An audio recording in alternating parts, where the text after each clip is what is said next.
know about you is that you have ambition to be great. My job is to coach you to get all that greatness out of you.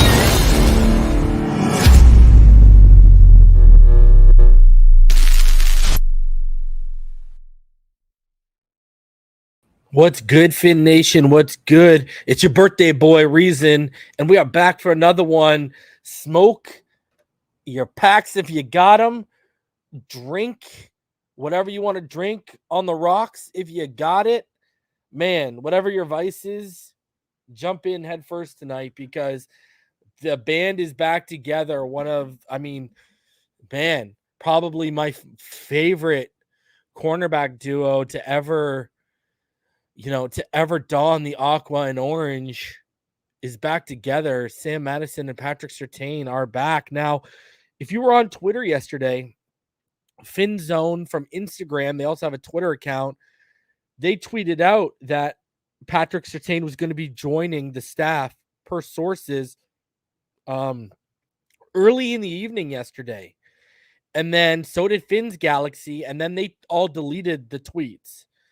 So, this was rumbling yesterday. So it's finally come through. Appreciate everyone in the chat too. I see all the happy birthdays just lighting the chat up. I'm going to open it up to you guys in a little bit. Man, appreciate everyone, man. Jose, Fake Spike, man, appreciate your wife, brother. Renard, Sackman, Timothy, Jason, Rome, James Steele, K-Jax, Brandon, Rome Gray, Isaac, Bob Oliver, Wooback, John, King Z, 305, Fanatical, Drew Boo, Ty Jenkins, Darth Vader, J-Boy Jeffrey, Florida Born, Rich V, DF, Omar, Barry Bailey, Michael Fisak, Barry Brennan, Yawa, Stetson, 80850, Marlon, FSU Baby, Marino's Goat, Stetson O, MG Taxman, Rick, Scott Stevens. Appreciate all y'all for showing me some birthday love, and everyone keeps it rolling, man. Jim, Michael Hammer, Andrew Harris, Lou, Brett Dodger, Jay Shizzy. Thank you guys so much, man. Remember me as a man of God. I appreciate you. Todd Labruto, appreciate you, my guy. Brendan Smith, appreciate everyone, man. Tyler, what up? Thank you. Appreciate it. Chucky Cheeston, EM Baller, Rhino, Tommy, Choo Choo, Sammy Sosa, Lisa. Appreciate all y'all, man. Appreciate each and every one of you for showing me love, and appreciate all of you guys. Richmond hit me up, Houts hit me up, Doug Lee Durong hit me up. A bunch of you guys hit me up on Twitter today too.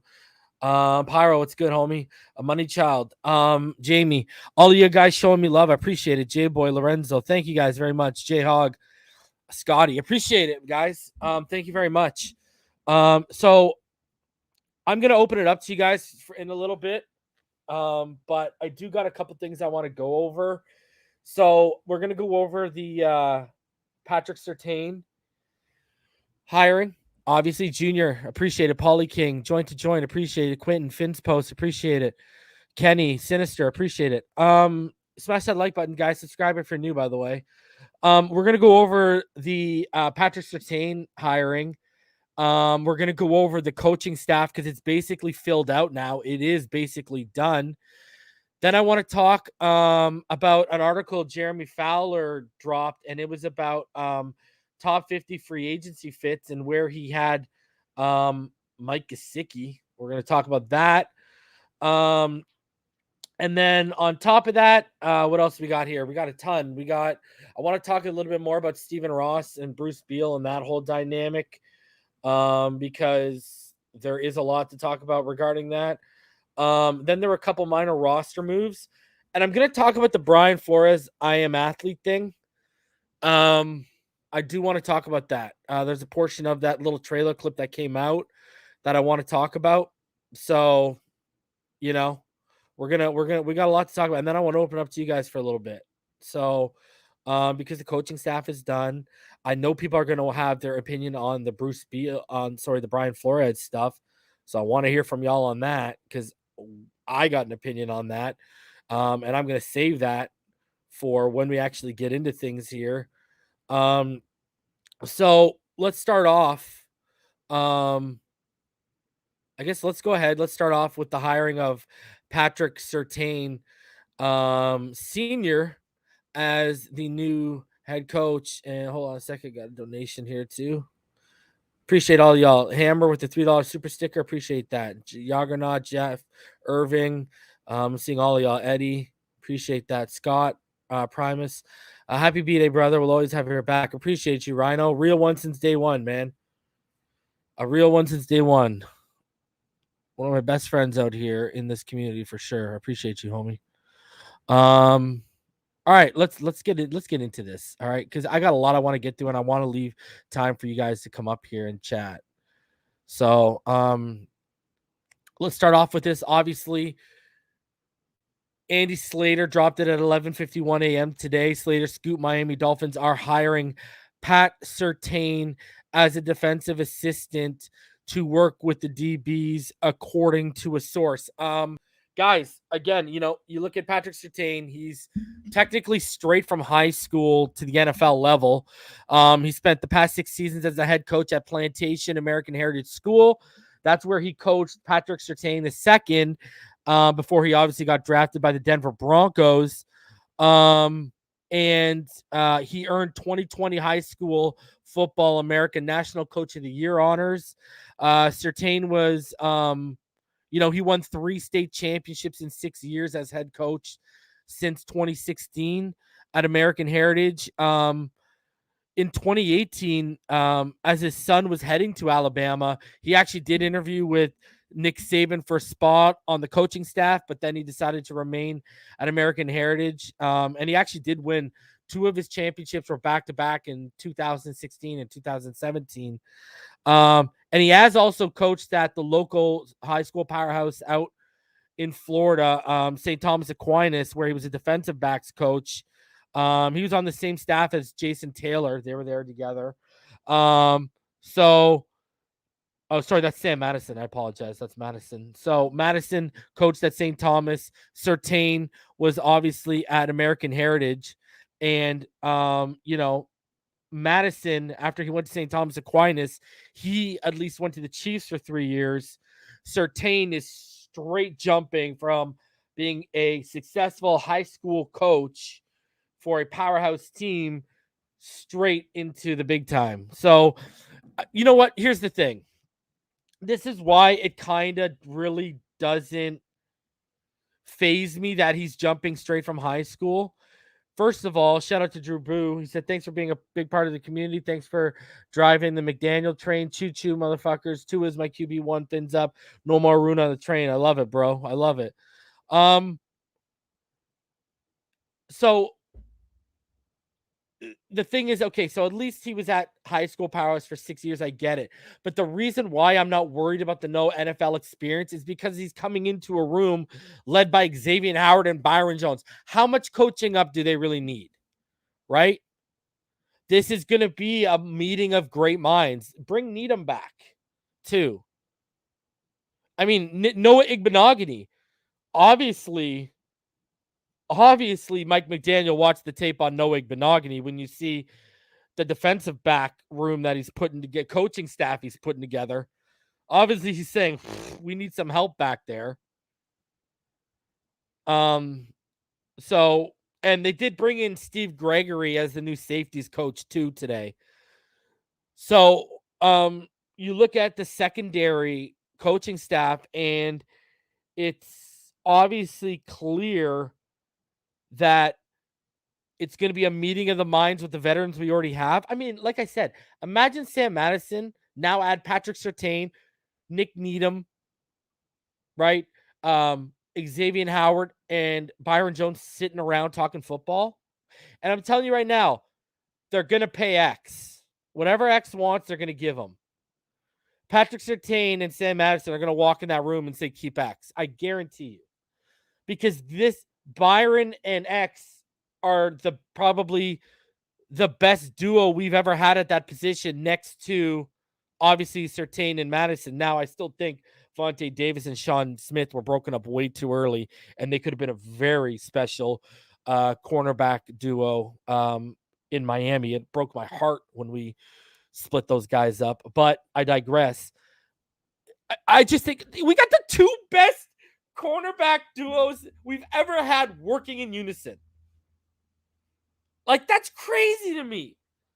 Like, I don't think this is going to be that big of a step back. I really don't. I think we might get maybe a little bit worse, marginally, I guess. But I really don't think this is going to be like that drastic of a drop off. I really believe that it won't be.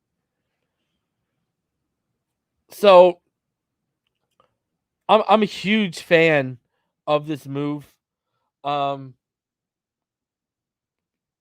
just think it's smart, right? And if Madison and Surtain stick, and if ever X and Byron get split up or they leave, and then you got Noah Igbinoghene there, and bring back Needham, and then on top of that, when you break it all down, they might draft some guys, obviously, over the next 2 years. I think our cornerback room is in good hands moving forward. And from my seat says maybe 10-7 is enough to get in this year. Is 9 or 10 wins really, with what we're seeing the staff right now and the team we currently have in place, even with the pending free agents, is 10 or 9 wins really that far-fetched? You know they're going to pay X and keep him. We're going to talk about the Gesicki thing in a little bit, but that's why I haven't been all out on Gesicki. Everyone knows how I feel about Gesicki. Everyone knows 110% how I feel about Gesicki, but I've not come out and said that McDaniel is going to move off of him. I can't get past the fact that I think McDaniel is going to see he's too big of a weapon. So, and then you look at all the tight end, the guys with tight end experience they've brought in, right? I mean, Frank Smith developed Darren Waller. We've talked about John Embry's track record, right? And if you look at Gesicki and you match him up to a guy John Embry, developed Jordan Cameron, is there really that big of a difference between Jordan Cameron and Mike Gesicki? They're very similar in a lot of ways. I don't know if you guys remember Jordan Cameron before the concussions got all, kind of took his career away, and then he became a Dolphin and he was a shell of himself. But if you remember him in Cleveland, Jordan Cameron, very similar. Shout out to Topher for the 1999 donation. I appreciate you, dude. Appreciate you. He says happy G Day. Thank you, my guy. So I look at the minds they're bringing in, and I keep asking myself, are they going to try and make this work with Gesicki? Are they going to try and see if he's a willing and at least competent blocker, if they can turn him into that? Because George Kittle, from due to that tight end camp or whatever the hell they were all doing last offseason, he's probably speaking really high things about Gesicki to McDaniel and vice versa, high things about McDaniel to Gesicki.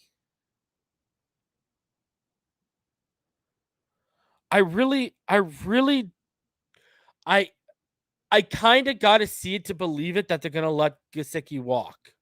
Now, I'd put a second round compensatory compensation on him. That way you can see what offers come in and you can decide to match or not match. I have heard rumblings of a number. The number that I've heard is being floated around between Gesicki and the Dolphins is $13 million. And we saw Gesicki be featured in that recent hype video that the Dolphins released. So you got to wonder if Gesicki's in the plans. But anyways, back to Patrick Surtain.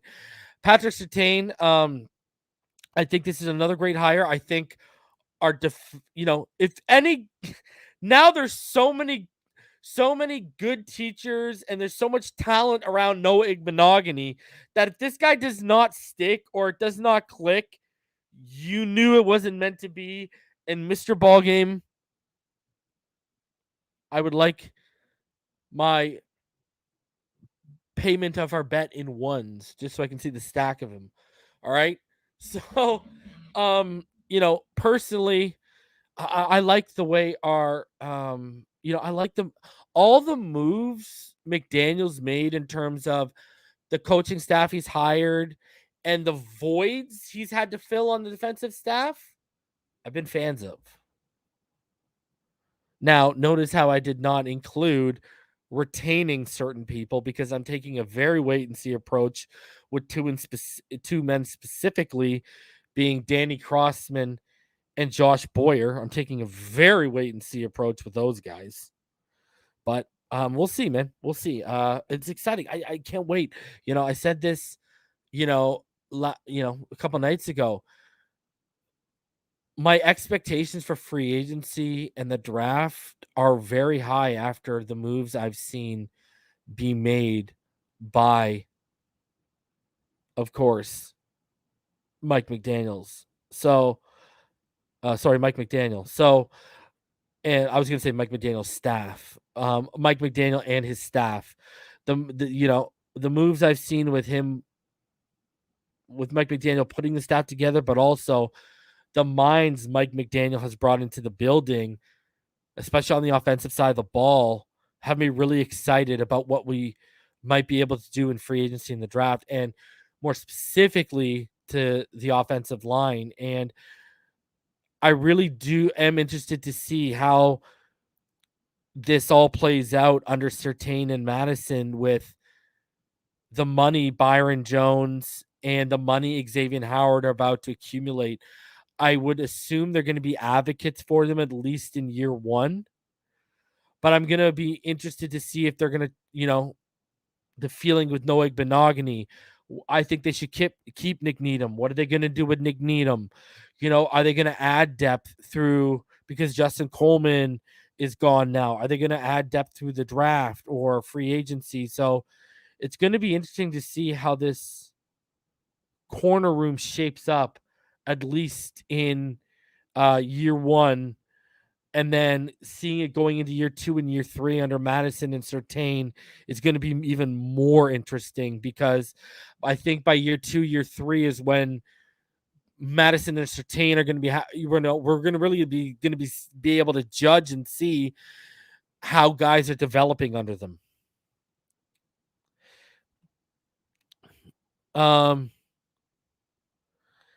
Madison and Surtain, is this a dream? It must be because of your birthday reason. I want 2 running backs with the first picks. Tired of bargain bin basement. I agree. I actually wanted to talk about Madison for a second here, now that I have this up. Okay, so I don't know if you guys saw it, but I want to say 2 nights ago, there was an article that came out by Chiefs Kingdom, I believe it was.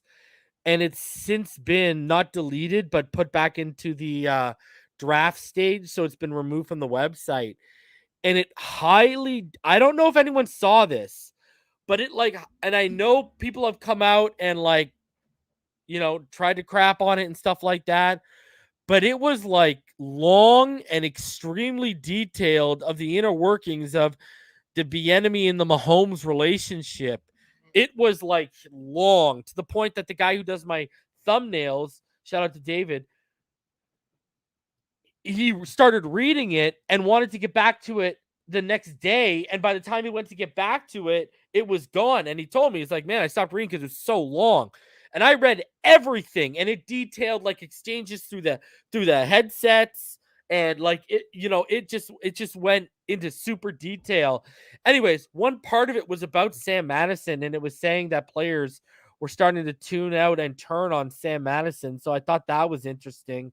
It was a little portion in this big, long take on it was, someone saying that it was all sourced info. So if you saw it, it was crazy. It went into detail. It talked about contract deals of Bieniemy and how he is a play caller after the initial first scripted set of plays is done. It talks about how during the preparation for the Chiefs and Buccaneers Super Bowl, Andy Reid and Patrick Mahomes came up with a game plan to basically try and mask their deficiencies on the offensive line. And Bieniemy, after he was done his little interviewing rounds, came back and swiped it, just totally nuked it and said, no, we're going with this. It was a very interesting article. It's gone now. I actually meant to send it to EM and I didn't, And then the next day they took it down and stuff. But you can still find like screenshots from the article on Twitter and stuff. But it was like long. And it was pretty interesting. It was pretty interesting. So check it out, man. Anyways, it said something about Madison. It said players were tuning him out and had stopped like listening to him. So I just thought that was interesting. And there you go. Topher says, I think Microphone made a video on it if you guys want to know what it is. Yeah, I know some videos came out on it. Yeah. It's basically Patrick Mahomes and Eric Bieniemy hate each other. And they were giving Eric Bieniemy 1-year deals in hopes he would get a head coaching job. And it just hasn't come down like that. Man, shout out to Leonard Solomon with the $20 PayPal donation. He says, happy birthday, Reason. Appreciate you, bro. One love. Appreciate you, Leonard. Thank you, man. So, yeah, it's pretty interesting stuff. If you can go check it out, if you can find it. Anyways, Madison was actually mentioned in the article, and that's why I'm mentioning the article. So, here is what the Palm Beach Post had to say in regards to the hiring itself. And this is what Joe Shad wrote in an article called Miami Dolphins Coaching Staff include Patrick Surtain and Sam Madison. Dolphins coach Mike McDaniel must have tremendous respect for Dolphins greats. First, McDaniel hired former Pro Bowl cornerback Sam Madison on Friday. He elected to add former Pro Bowl cornerback Patrick Surtain. Dolphins defensive backs like Xavier Howard, Byron Jones, Nick Needham, Javon Holland, and Brandon Jones are about to be coached up by Miami legends. I love it. Madison played 9 seasons at cornerback for the Dolphins, recording 31 interceptions and 4 Pro Bowl appearances. Surtain played 7 seasons at cornerback for the Dolphins, recording 29 interceptions and 3 Pro Bowl appearances. Madison and Surtain helped fill the void left by defensive backs coach Gerald Alexander, who was not retained, and cornerbacks coach Charles Burks, who was off to Cincinnati. In addition to Madison and Surtain, Miami has previously added Wes Welker to the wide receiver position for the Dolphins. Coincidentally, Madison and Welker's previous teams met in the last Super Bowl held in Miami. Madison was with the Chiefs. Welker was with the 49ers. Prior to the Chiefs' last 2 Super Bowl appearances, Madison credited Howard Schnellenberger, his coach at Louisville, as well as Jimmy Johnson, Tom Coughlin, and Andy Reid for their influence. He also credited longtime defensive backs coach Mel Phillips, who worked for 5 different Dolphins coaches. Madison outlined some of the things he learned, passed along to his players: treat people well, be prepared, be in tip-top shape, always be 5 to 10 minutes early, always run on and off the field and perform as a cohesive unit. Help guys understand that we drive the bus from the back, Madison said. Who's the next Dolphin great to join the staff? Would Jason Taylor be willing to join the party? Perhaps as a pass rush specialist? Why not? It makes sense that McDaniel would tap into the recent Dolphins history and add some of the best players of the last 20 or so years. Surtain has been head coach at American Heritage School and Plantation since 2016, winning national titles with his son, who now plays for the Broncos. In the spring of 2020, Surtain spoke with the Palm Beach Post about his days with playing in Madison. He did so in light of Miami's pending tandem of Howard and Jones. Surtain stressed the importance of selflessness and a team-first approach. There was no tension, Surtain said. Every day in practice, we did extra things to make each other better, and it showed. We were 2 students of the game. We would call each other watching the Monday night games and be like, man, did you see this? Like, both of us were thinking the same thing. Like, when this guy had this mouthpiece out of his mouth, it's definitely a pass. We studied the game. That's what made us so special. Man, I hope that bond rubs off on X and Byron, even just a little bit. I really hope it does. I would be so amped for that. Like, this is exciting stuff. I mean, just when you put your head down, you're like, man, he retained Boyer. He goes and brings in Madison and Surtain. Shout out to Michelle. She says, happy birthday, Reason. I really enjoy your content. I've learned a lot about football from you. Appreciate you, Michelle. Thank you very much for the donation. And I appreciate the fact that you appreciate me and what I do. I mean, when I started this channel, it was really just to inform and educate. Like, people out here think I try to tell you guys things I hear because, I want to be Schefter or Rappaport. No, man, me telling you things I'm allowed to tell you is just informing you guys even more. And that's my whole goal is I want us to have the most informed and educated fan base there is, whether it's film, whether it's about things going on behind the scenes, whatever the case may be is. I just want us to be the most informed and educated fan base. That's my whole goal in life with this channel. So, and be on the lookout, man. We got a huge rebrand that should be coming in April, and I'm pretty excited about it. It's gonna be hyping. It's gonna be hyped. It's gonna be good, man. We're taking it to the next level up inside the NFL, man. I'm telling you. And shout out to Joey and David helping me behind the scenes, man. We got a lot of things we're working on here. All right. Some news that some of y'all won't be fans of, but I'm gonna walk people off the ledge a little bit, even though I'm not a huge fan of it. The Dolphins did retain former offensive line coach Lemeul Jeanpierre as assistant offensive line coach, assisting Matt Applebaum. Steve Gregory is the new safeties coach. Now, do I want Lemeul Jeanpierre on my coaching staff? No, but he took. I gotta show respect to Lemeul Jeanpierre for showing no ego, swallowing his pride. He took a demotion. What can I say? Lemeul Jeanpierre literally took a demotion to stay and learn under McDaniel and his staff. Thank you, Rick. I appreciate it. Thank you all, Biz.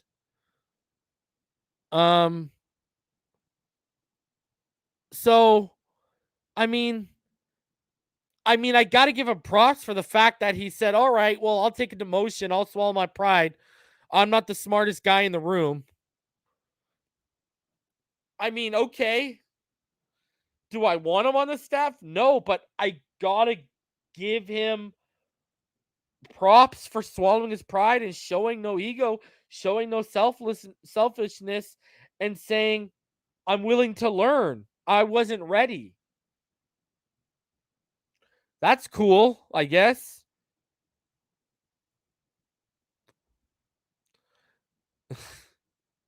I guess. Again, Darth Logan nailed it. It doesn't hurt us, but it doesn't help us either, right? Like, that's the issue. So now, basically, guys, now that we look at it, here's the thing. The coaching staff is pretty much basically complete now. Right? So right there, the Miami Dolphins today announced head coach Mike McDaniel's coaching staff for the 2022 season. Frank Smith is the offensive coordinator. Matt Applebaum is the offensive line coach. Darrell Bevell, bet people are sleeping on how good this Darrell Bevell move is. But everyone who I know who knows football loves the hell out of this move. This is an amazing move. The Darrell Bevell move is pardon my language, but it's my birthday, is a fucking home run. That Darrell Bevell move is money in the bank, shorty, what you drank, okay? That is the best move of the offseason. John Embry, assistant head coach, tight ends. Josh Grizzard is back, demoted from wide receiver coach. They keep him on as quality control. So he's one level up from an intern, basically. Chandler Henley is assistant quarterbacks coach. Lemeul Jeanpierre, assistant offensive line. Mike Pearson, offensive assistant. Aldrick Robinson, offensive assistant. Colby Smith, offensive assistant. Eric Steusville, assistant head coach, running backs coach. Wes Welker, wide receivers coach. Josh Boyer, defensive coordinator. Matthew Arroyo is the assistant defensive backs coach, because you know that Jay's silent. Don't even front on me. Anthony Campanelli, linebackers coach. Austin Clark, defensive line coach. He's returning, as is Campanelli. Steve Fuentes is the assistant linebackers coach. Steve Gregory is your new safeties coach. Derek LeBlanc is the assistant defensive line coach. Sam Madison, cornerbacks and pass game specialist. Love it. Ty McKenzie is the outside linebacker coach. Ryan Slowick is a senior defensive assistant. Patrick Surtain is a defensive assistant. Danny Crossman, special teams coordinator. Brendan Farrell is the assistant special teams. And David Paluca is the head strength and conditioning. You should have got Nick Hicks. So, here is where it is, though, guys.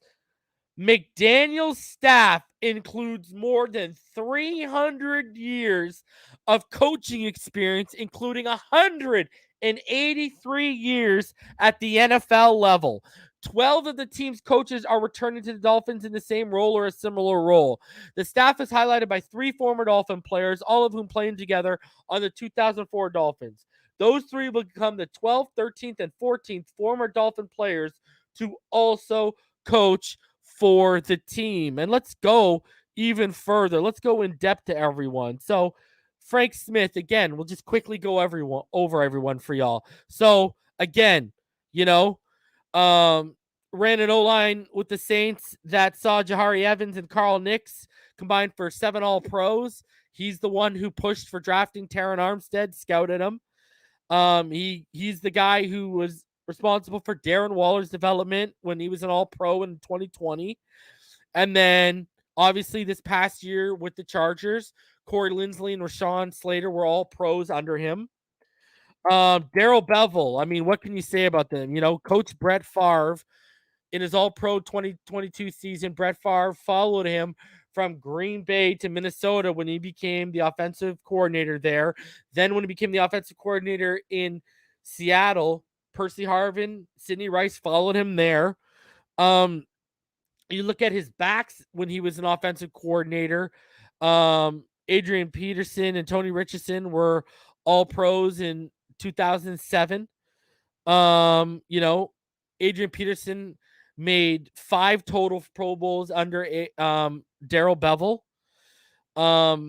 So, you look, Marshawn Lynch was an all-pro under Daryl Bevell. Out of, the 7 years he was with the Seattle Seahawks, for those, they were top 10 offense. I mean, he's the one who banged the table and developed Russell Wilson, right? Don Embry, I mean, what can we say? Chris Cooley, George Kittle. He's worked with Tony Gonzalez, Jordan Cameron, who I talked about earlier, Cameron Brate, all guys he developed, right? Like, he is a fantastic tight ends coach, and he's going to be great for Hunter Long. And if Mike Gesicki sticks around, there's a great one for him to be under. Wes Welker, what's there to be said that isn't, you know what I mean? Deebo Samuel, under him, all pro, top 10 receiver in the NFL. You look at Brandon Ayuk and his development under Welker.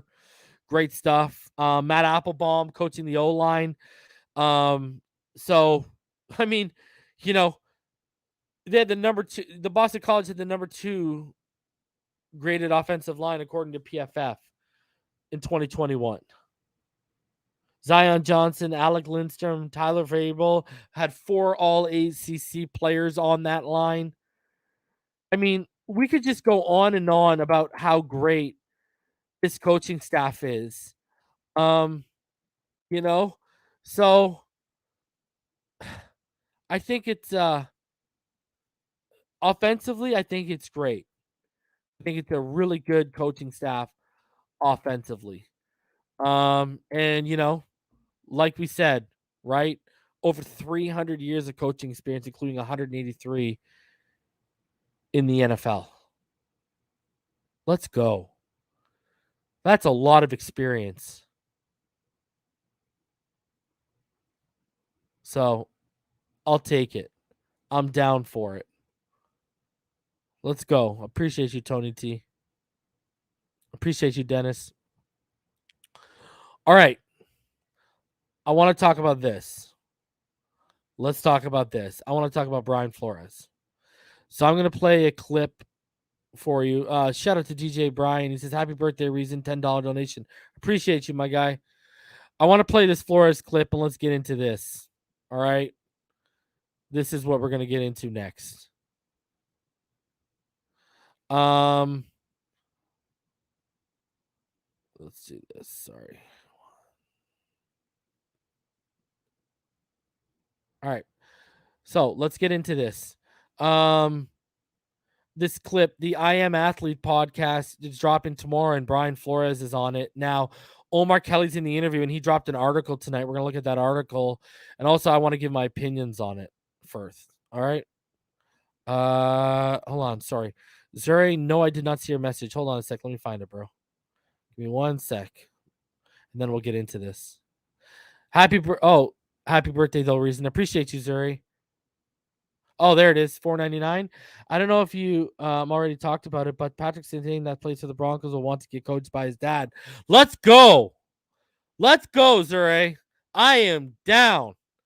Let's go. Let's bring him home. Bring him home all day. All day. Bring him home. I am totally down. But what would we have to give up? Right? Like, that's the next question. What would we have to give up? Hold on a sec here. All right, let's do this. Let's get into Brian Flores. I want to give you guys time to get up here, so let's talk about this. So, Brian Flores, I Am Athlete podcast. The full interview is going to drop tomorrow. A clip came out, a teaser. This is what he said. Let's get into this. Interesting topic because it wasn't strained. We had a good relationship. Look at Omar's face. It's like, really? Relationship. And I think in a relationship like that, you know, the coach challenges the player, and oftentimes the player challenges the coach. And I think there was a great deal of respect between the two of us. Stop. So you hear these crazy kind of this narrative that's out there.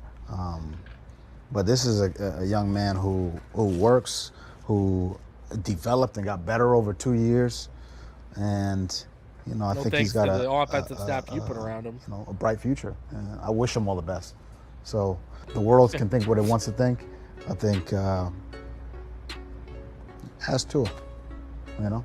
I'm here to as say the most polite guy from a culture that isn't a rat. I think he'd say the same thing. All right. Okay. I'm going to bring up Omar's article in 1 second here. All right. First of all, ask Tua. You think Tua going to throw you under the bus? Number one. All right. Why was Tua so silent when you got fired? Why was Tua so silent when your lawsuit came out? All right. That's number one. All right. Number two. All right. This, what the media is putting out here, all right? Anyone connected to the team, anyway whatsoever, has heard about this stuff since last year. Stop. Just because it's coming to the forefront now, because the dirty laundry is coming out on every side, doesn't mean it ain't true, all right? I know for a fact this guy was done on Tua last offseason. Stop this nonsense right now. Stop painting a picture like, you know, all right, first of all, you did what you did to Lovie Smith, all right? Second of all, now you're coming out and lying through your teeth just because you want to save some face here, all right? Stop with this nonsense. Now, I know for a fact Tua Tagovailoa has been around people talking smack about this man, and Tua hasn't joined in, and that's because that's in Tua's culture. That's because Tua, you don't talk bad about your elders. You don't do that kind of thing where he's from, and that's not how he was raised. But you don't think privately when Tua and Gallu are talking, you think they're glowing about Brian Flores when Gallu and Tua are having conversations about him? Stop. If you believe that, I got an oceanfront property in freaking Antarctica to sell you. Okay? Beach, nice sunny beach, oceanfront property, Antarctica to sell you if you believe that nonsense. Stop with the lies right now. All right? This is an absolute joke. And I know for a fact Omar's sitting there looking at this guy like, is this guy for real? All right? You see the wideness of Omar's eyes while he was, yeah, okay. You know what I mean? Come on. Let's stop with the nonsense right now. Like, you're no longer a head coach. We're no longer your team. There's no need to start lying, man, especially when a lot of us believe the majority of the stuff you're saying in your lawsuit. Now you come out and you do what you did to Lovie Smith, and now you come out and this is blatant lying. And anyone who is connected to anyone on this team, even someone who gets one out of every 15 things they say right, but still has someone connected to the team, even they know that's BS, bro. And I got one of the better track records out here. Let's stop with that, man. Bro, I'm not buying that. You can't shovel me shit and tell me it's gold. I am sorry. This is unbelievable. Like, stop.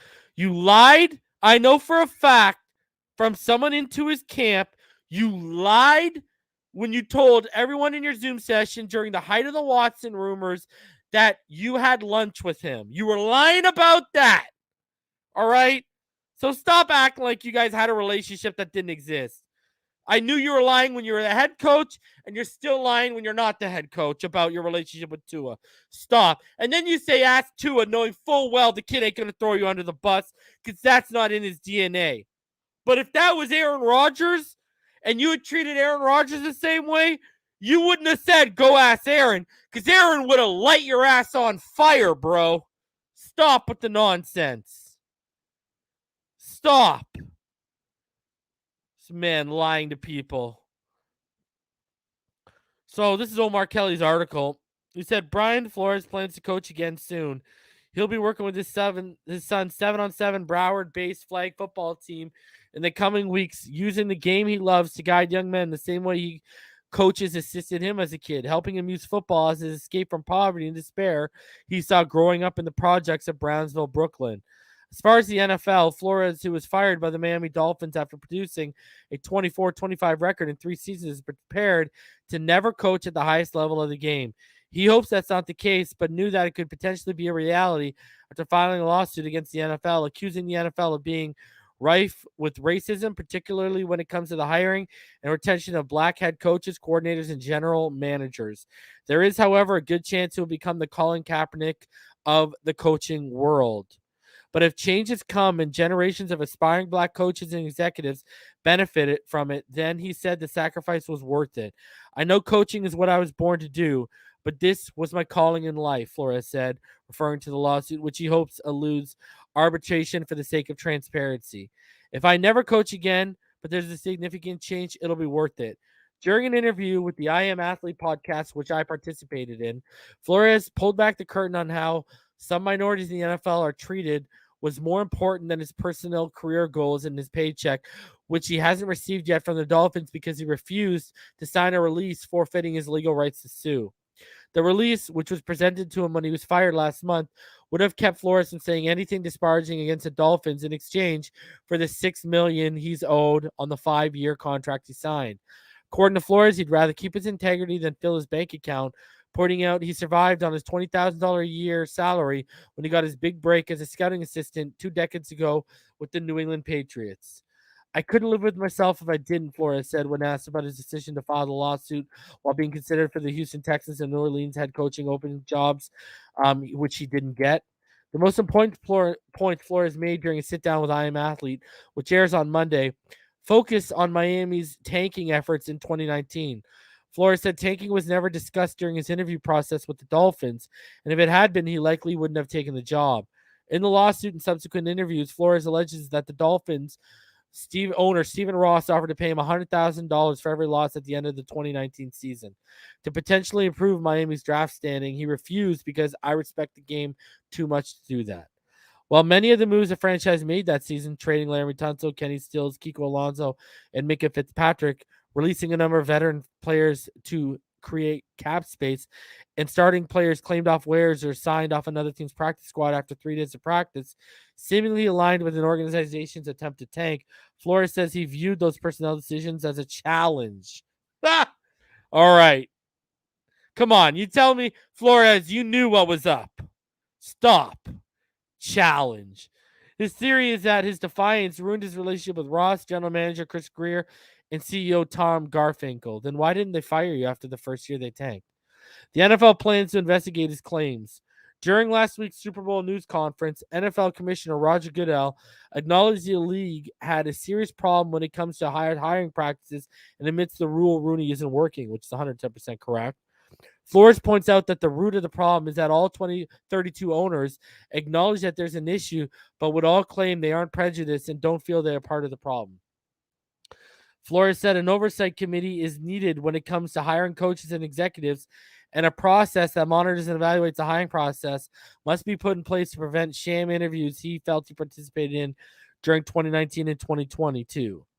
The biggest point of contention, the biggest point of contention I had during our discussion was when Flores addressed his relationship with Dolphins quarterback Tua Tagovailoa. Even Omar Kelly don't believe it, who led Miami to a 13-8 record during his 2-year tenure as a starter. Interesting topic because it wasn't strained, Flores said. We had a good relationship. It was a good player-coach relationship. In a relationship like that, the coach challenges the player, and oftentimes the player challenges the coach. I think there was a great deal of respect between the two of us. You hear this crazy narrative out there. This is a young man who works, developed, and got better over the 2 years. I think he has a bright future, and I wish him all the best. The world can think what it wants to think. Ask Tua. I'm here to say what I got to say, and you can ask him. I think he'd say the same thing. According to team sources, Tagovailoa and Flores had a heated exchange during last month's 34-3 loss to the Tennessee Titans, which derailed Miami's push to advance in the playoffs. That was one of Tagovailoa's worst games, and according to his source, Tagovailoa told Flores that he needs to learn how to communicate better with people. That was a consistent complaint about Flores and a recurring theme for most of Bill Belichick's system. It's an issue Flores didn't shy away from addressing during our conversation. He acknowledged that he's direct and firm. So, right there, Omar Kelly's saying, yeah, no. No. Didn't go down like that. You tried, but no, it didn't go down like that. Let's stop. All right, let's stop. So, I mean... I can't. I'm actually excited to watch it. I'm interested to watch it, but like, come on, don't talk to us like we're stupid, Flores. Don't talk to me like I'm stupid. I know it's good. All right, let's keep it rolling. So Jeremy Fowler, he dropped an interesting article. And it was about, the best 50 fits in free agency. And I know Chargers fans are running with this and they're loving life. He said the best team fit would be the Los Angeles Chargers for Mike Gesicki. He said why it makes sense. Jared Cook turns 35 in April and is coming off a 1-year deal. The Chargers can solidify their tight end position long-term with a prime target for Justin Herbert. The Dolphins didn't make a strong enough effort to keep Gesicki, who is primed for a big payout. Scheme fit in Joe Lombardi's offense. Gesicki can be deployed as a seam stretcher from flexed alignments. The tight end has the physical tools to win middle of the field matchups and can play above the rim as a target for Herbert in the red zone. He does make a perfect fit for them. Here's the thing. I'm hearing him and the Dolphins are working on something, and the number that I've heard is floated around was 13 million. That's the number I've heard around, but something that a lot of people aren't talking about, except I've mentioned, and now shout out Ari Mirov, who works for PFF. He's at My Sports Update. He said this: because someone said they're going to franchise tag him, right? Someone said Gesicki will be tagged, in my opinion. And he responded, said, would not be surprised by that, but there's been talk he wants to be characterized as a wide receiver, which could make that interesting. And that's what I've been warning everyone about. That's what I've been hearing is that, especially in the last half of the season, he was asking the coaching staff to line him up and use him more as a wide receiver. And it was clear it was for money purposes if they were going to franchise tag, because the NFL is the one who decides whether you are a tight end or you are a wide receiver when it comes to franchise tags, not the Miami Dolphins.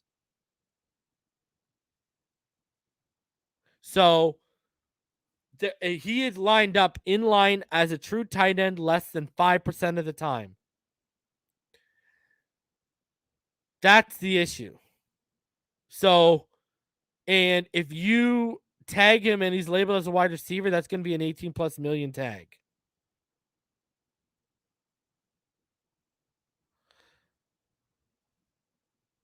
I see people arguing about Tua's accuracy. Dude, I don't know. Did you guys know Tua is one of the most accurate deep passers in the NFL? The issue is the amount of deep passes he throws. That's the issue. The accuracy on deep passes is not an issue. It's the amount of deep shots he takes. But then you look at our offense. Our offense was not built to take deep shots. So I don't understand why people are having this argument about accuracy and deep accuracy and all this stuff. Tua is very accurate. Very accurate. All right. So continuing on here. I wanted to cover this because I have covered it before. And there's 2 articles here by Pro Football Talk. And I want to look over them first. And first one is, if Stephen Ross is forced out, will Bruce Beal survive? Earlier today, we pointed out that the succession plan crafted by the Dolphins owner Stephen Ross consists of selling controlling interest in the team to Bruce Beal. If, however, the league's investigation of the allegations made by former Dolphins coach Flores bring Ross down, they could bring Beal down too, in theory. Remember, that's why I said, isn't it odd that he's lawyering up with someone different than Ross? Beal isn't just someone to whom Ross sold a slice and then granted a right of first refusal to, as interest held by the Ross. Beal is a longtime partner with Ross in both real estate company and the Dolphins. If the Flores allegations regarding cash for clunking are true, it's entirely possible that Beal was aware of the broader plan by Ross to fail in 2019 in order to secure the highest possible draft pick in 2020. As to the allegation that Ross presented Flores to recruit a prominent quarterback in violation of league tampering rules in 2019-2020, the quarterback in question reportedly is Tom Brady. Brady and Bruce Beal are good friends. Beal is third from the left in the photo that they have up there.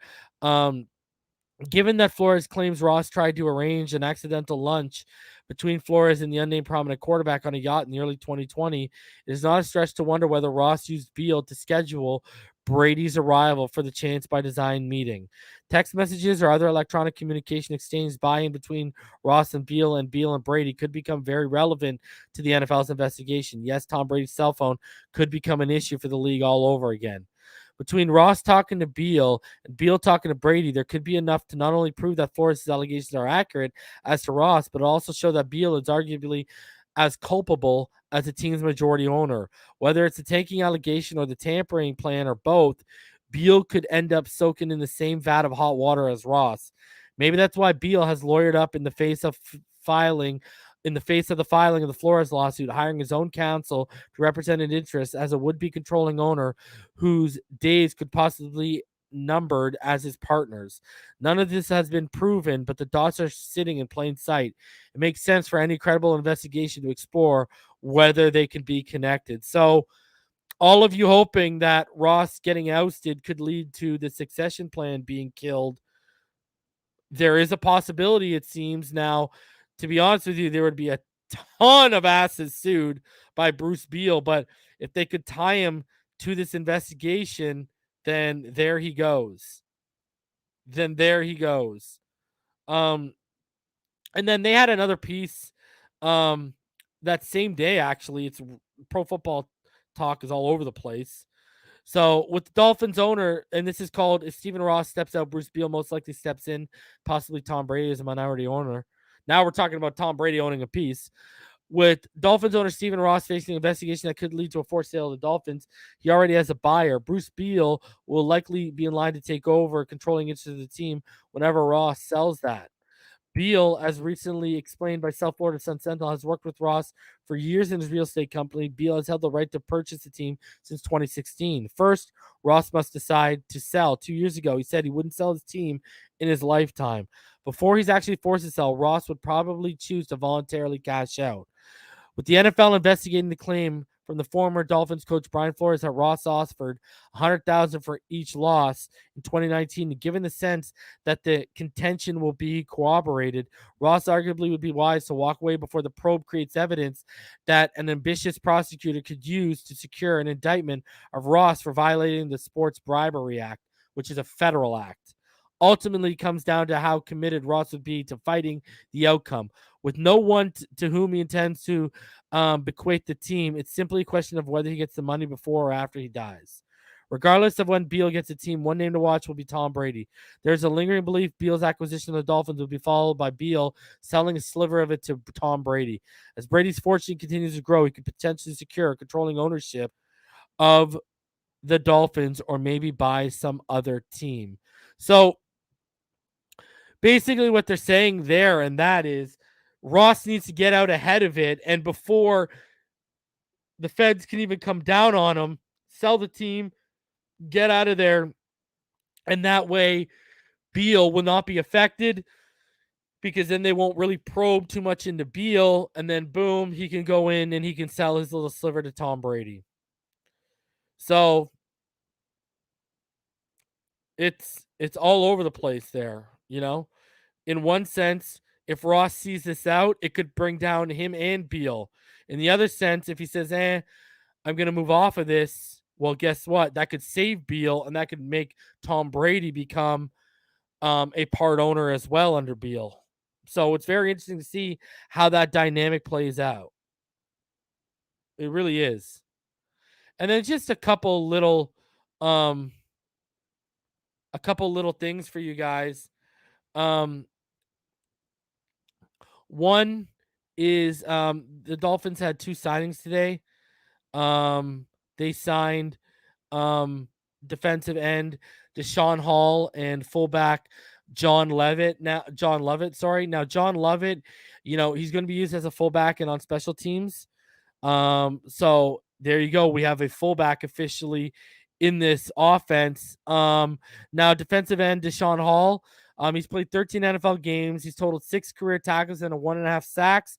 He played in 1 game for Carolina in 2017 and 12 games for Philadelphia from 2018 to 2019. And he was a 3rd-round pick in 2017 of Carolina. So,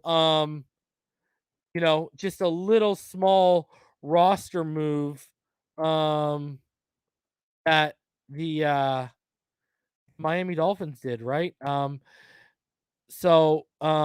then yesterday, I believe, was it yesterday? I want to say it was it yesterday? Let me just double check. It was yeah, it was yesterday.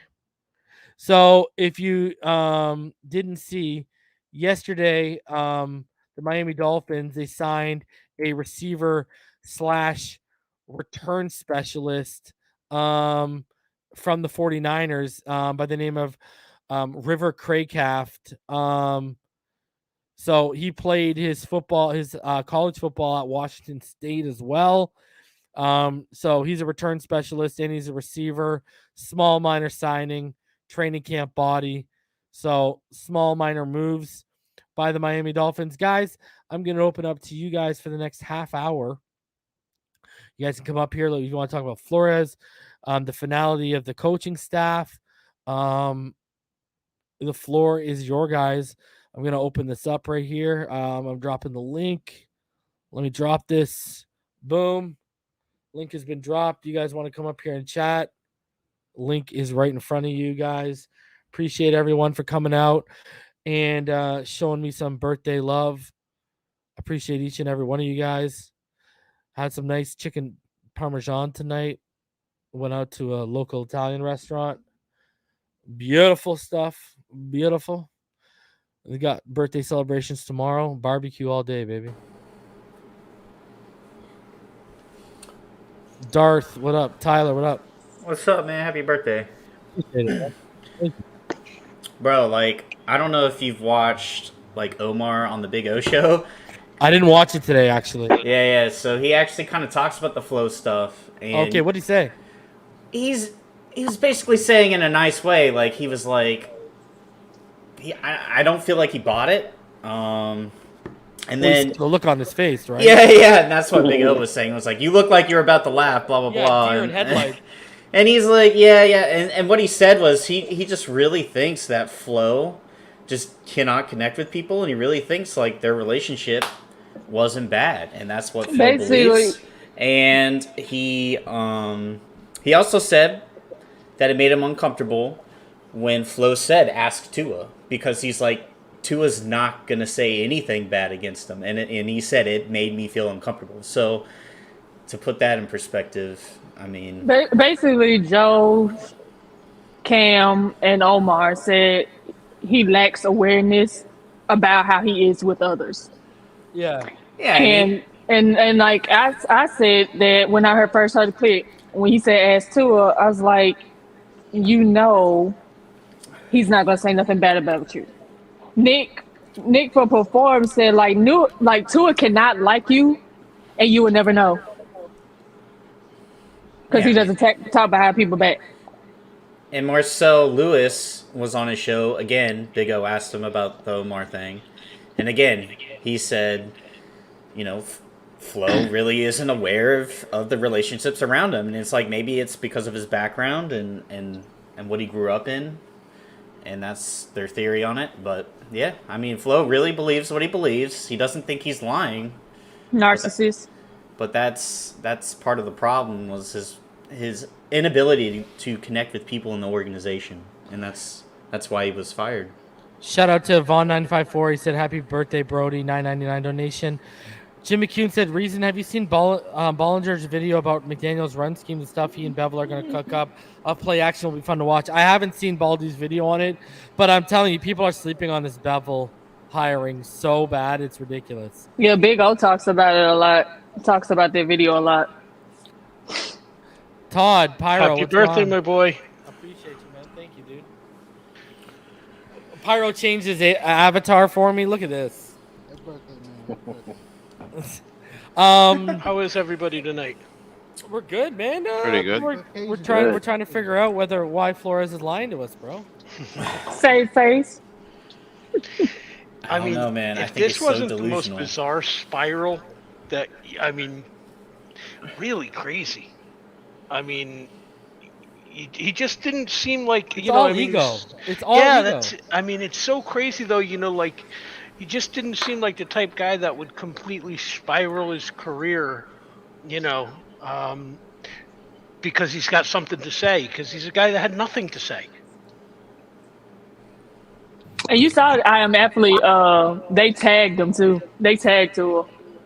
I know, I saw that. And I saw people being like, yo, why are you tagging Tua in this? Yeah, I said, why are you tagging him for? Dude, all of them are going like this when they're watching him talk. Yeah. Brandon Marshall's head's on crook. Like And this. he's like, nah, B. Looks like my dog when she's confused when I ask her something to do, you know?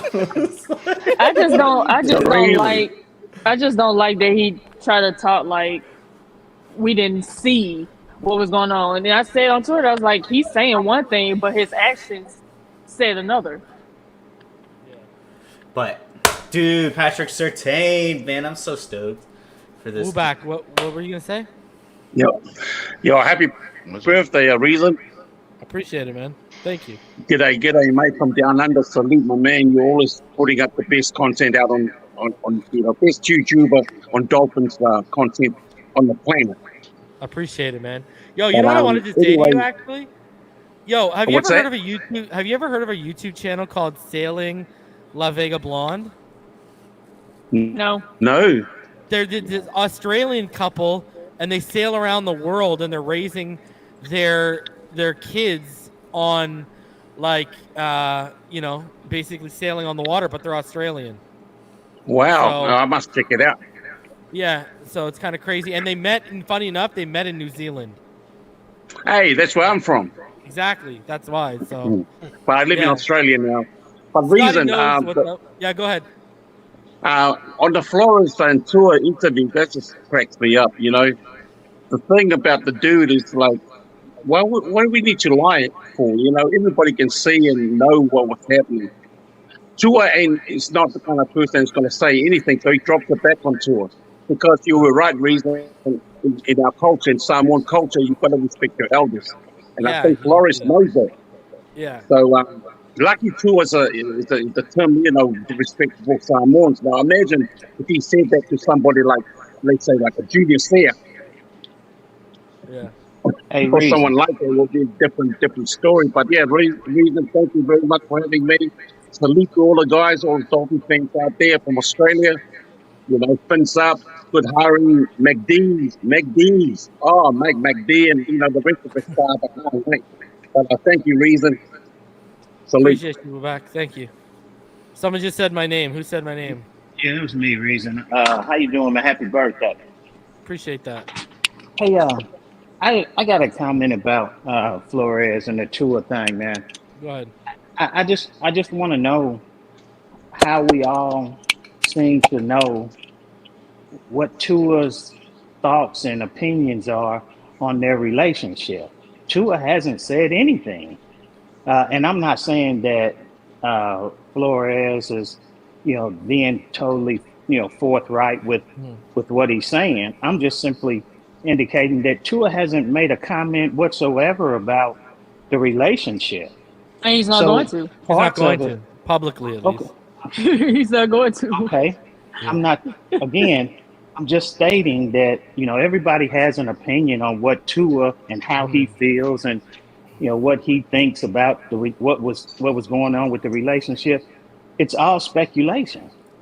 So Even I what can't Brian speak for Flores everyone is saying. else, but my opinion on what Tua thinks of Flores and everything. Stating that, you know, everybody has an opinion on what I mean, Tua oh, and how someone, he feels. hold on. Someone, okay, sorry. My opinion on, like, I'm just speaking for me. Like, I talked to Nick Hicks. You know, I've had two of his cousins directly hit me up because of my channel. And, you know, I had one cousin who was sitting in a hotel room with him after he lost the national championship game to Clemson and told me a story, you know, that not many people know about. So I've talked to people in and around Tua about Flores. And if you've ever heard me talk about it, I've actually publicly said Tua's never said anything bad about Flores to people. I've said that. But what I have also said, we're all gullible if you think him and Gallu, when the real conversations begin, aren't talking sideways about Tua. And that's where it's happening. Because I know for a fact Gallu does not like Brian Flores. And if Gallu does not like Brian Flores, and you know the Samoan culture, where do you think Tua stands on Brian Flores? Right? I think he respects him as a coach. I don't think he likes him as a person, bro. You know, if he liked him as a person, I wouldn't have that information that's now been validated by how many outlets about the argument that happened between Flores and Tua Tagovailoa after the Tennessee Titans game. Right? And it was pretty heated, and it was bad. Yeah, I mean, he And I found that, allegedly- and I got that that information was passed down for me by someone pretty freaking reliable. You know what I mean? And that wasn't an argument of two guys challenging each other. That was an argument of a strained relationship. Dude, you know, if you talk to people that know Tua, or you talk to family members with Tua, or you talk to people that work out with Tua, this guy has the patience of a saint. So when this guy to snap and to start swearing when he's snapping at Brian Flores, that tells you he was pushed to a limit, dude. That tells you he had enough. Because listen, in the middle of a 7-game win streak. Hold on. Listen, Gallu's a harder teacher than Brian Flores could ever be. Gallo never got that. Nick Saban is just as big of a hard ass. But he's not. But the difference between Gallo and Saban is they're better people than And what teachers. Flores is. And coaches. That's And what coach. people bring Well, up. and coaches. I'm talking about just on a people level, right? Like you could tell this got beyond coaching. This kid became personal between him and Flores, right? Like, dude, again, I come up here and I tell you guys all, and if you go back to when that, when that Zoom meeting did happen, I was telling you as soon as Brian Flores came in front of all of y'all and said, "Oh, I went out to lunch with Tua," I told all of y'all that was a lie. I talked to people close to Tua. That was a lie. So if they had such a good relationship, why do you have to lie about stuff like that? Why are you even saying that? Tunde, I think you got YouTube on, so you got feedback coming back. That's the thing that people bring up too. They talk about Tua and he's soft, he needs coddled. Brian Flores has nothing on Nick Saban. I mean, Nick Saban is the hard ass Brian Flores wishes he could be, and Tua was a model player under him. He never bitched, he never complained, he never did anything under him. I mean, he put up big numbers. He was a baller under him. He was a soldier, bro. He fell in line. Can I ask Tua you had this, to JP? show out. Let me ask you this, JP. Sorry, Tyler. I got to ask you this, JP. Yeah. And I guess Tyler can answer this too because he's a Bama fan. Would you ever see Brian Flores say what he said about Henry Ruggs yesterday? No. Would you ever? No. After No. Henry Ruggs did what he did, would you ever see? And I don't know about anyone who watched, but Nick Saban, as hard-ass as he is, as good of a coach as he is, but as hard-ass as he is, when you saw what he said about Henry Ruggs, how can you not respect the guy?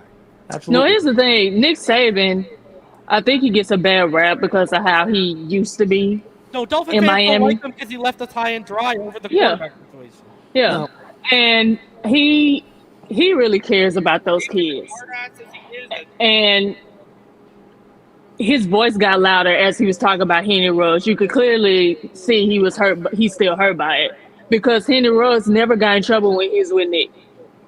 So to see one of your best wide receivers, get caught up in something like that, I can understand why Nick Saban got passionate about that as he was talking about it, because something like that should have never happened, And so people thought that he was deflecting blame on people who he was around, and it wasn't even about that. Mm-hmm. He was saying, like, in order to be a leader, you're going to have to do and say things and not give a shit about what people think of how you lead. So I think that's why I always say if Nick was to come back to the NFL, he'll probably be 10 times better because he knows how to read a room when it comes to people. He knows how to coach different personalities. Like when they didn't win the national championship, this wasn't like his past teams. He was saying, I can't yell at these people and get in their ass as much because they're not going to take that type of coaching. Yeah. So it's like with Mike McDaniels, it's kind of like with Nick Saban, it's like it has to be positive. It has to be full of reassurance, encouragement, and teaching. And, these type of players that's coming up now is different. So Flo can't act like that. These people are millionaires you're talking to, So it's Men, bro. Like, yeah. You can't talk. I appreciate you, Q. It's grown men. You got to talk to them a certain way. All of Miami Nick Saban media also who are connected to the players and coaches know for a fact Flores is lying. I mean, Flores' own family knows he's lying. I mean, I don't know what else to say about that. Like, Well, I mean, he's so full of it. let's be Two honest. quick points on that. The writing was on the wall too. I mean, didn't Kyle Van Noy come out in the offseason when they got rid of him and said this guy is full of garbage? I mean, he's not all that meets the eye. I mean, the writing was on the wall with Flores. I mean, we all saw that he was a shyster. We saw the body language. We saw all of that. What people don't realize is how close he came to alienating the best player on our team, Xavier Howard. Yeah. Like, don't even talk about Tua. Talk about the fact of how he treated the best player on our team and the best player on our team over the last, decade? Stop. And arguably the best player who's ever played that position on our team. And we've had guys like Patrick Surtain, Sam Madison, Vontae Davis, Sean Smith, and other greats come through and play that position, and he's better than all of them. And this guy almost alienated him because he thought he was smart enough to, and he knew more, and he could do more without that guy. Like, the key to his whole defense. The key to his whole defense. Yeah, I'm going to make you the cog and the key to my defense, but, I don't need you. What? And it upsets me when people just talk about the win streak. I don't give a damn about their win streak. No. You started off 1-7. Exactly. Same season. We lost to Jacksonville and Atlanta. Tua gave you winning leads in both of those games that could have gotten you to the playoffs. And Flores blew it. And you blew it. Not to mention the constant staff turnover. Like you got rid of your offensive line coach. What, 2 weeks into the training camp? You don't think that word spreads among coaches in the NFL? No wonder you couldn't find nobody else to come work with you. Yeah, I think it was 4 days in the training camp. Yeah. You're also you don't think that got around? And that guy been an O-line coach since the 80s. Yeah. Since the 80s. And he was Jim Caldwell's boy. He came because of Caldwell. And you ran both of them out because you wanted your guys. Chad O'Shea. How did that work out? How about the fact that Patrick Graham left after the first year for a lateral job? I mean, Patrick Graham leaving the Dolphins for the Giants. It's not like he took a head coaching job. And yet, guys are out here taking lateral jobs to come coach for McDaniel. That's crazy. Tell me how a 38-year-old guy has a Rolodex way deeper than Brian Flores, because it's the same shit. All these Mike McDaniel's living proof of you build a Rolodex, you build relationships, and these guys go down their different paths, and then at some point you bring them together. While these guys, Matt Patricia, Brian Flores, it's the same recipe. We only take New England guys. You have to have been a Belichick guy. It's about relationship and his track record. Let me ask all you guys this question. Brian Flores, everybody lost their mind when they fired him. Is he not Matt Patricia with a better record? Same shit, different toilet. Yep. You know what? Bro, it's funny you said 100%. That because literally 2 days before he got fired, when I did my Harbaugh video, right? Because I did that Harbaugh video a couple days before he got fired, and I remember I had a conversation with EM, and it was just based off things I've heard over like the last year and a half. And I said to him, bro, if this guy ever gets fired, like we're gonna have Matt Patricia 2.0 on our hands. And sure as shit, as soon as he got fired, it was Matt Patricia all over again. All the stories came out, and people started hearing things I was hearing, but like from like Barry Jackson and stuff. Yeah. And it was like, I don't know what to say. Like Big O was talking about him getting fired for months. Yeah. He was like, this dude got to go. Of how bad it was. I mean, that's the thing. Like, if you watch Tua looked like a president of the United States. How they always comment how after their term they look like they aged 25 years. It's the same thing with Tua. If you look at him, I mean, you got to remember, Tua wasn't part of a lot of the losing this year because he was injured. That blow up against Tennessee came at the end of 7 straight wins. There's not supposed to be that kind of frustration. I know it was a bad loss and you're not happy about it, but you're not supposed to be a powder keg in the middle of a 7-game win streak. You know, I mean, one bad outing is not supposed to turn into that, and Tua looked miserable. You know, and like I said, he wasn't part of the losing, so really he was in a situation where he was basically, 8-2 in his last 10 games and looked like the most miserable person on the team.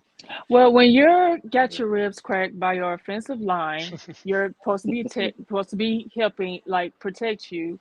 So you're out for 4 weeks when you know deep down you could help the team get into the playoffs. He wanted to come back in the game, which was the right decision not to let him back in the game.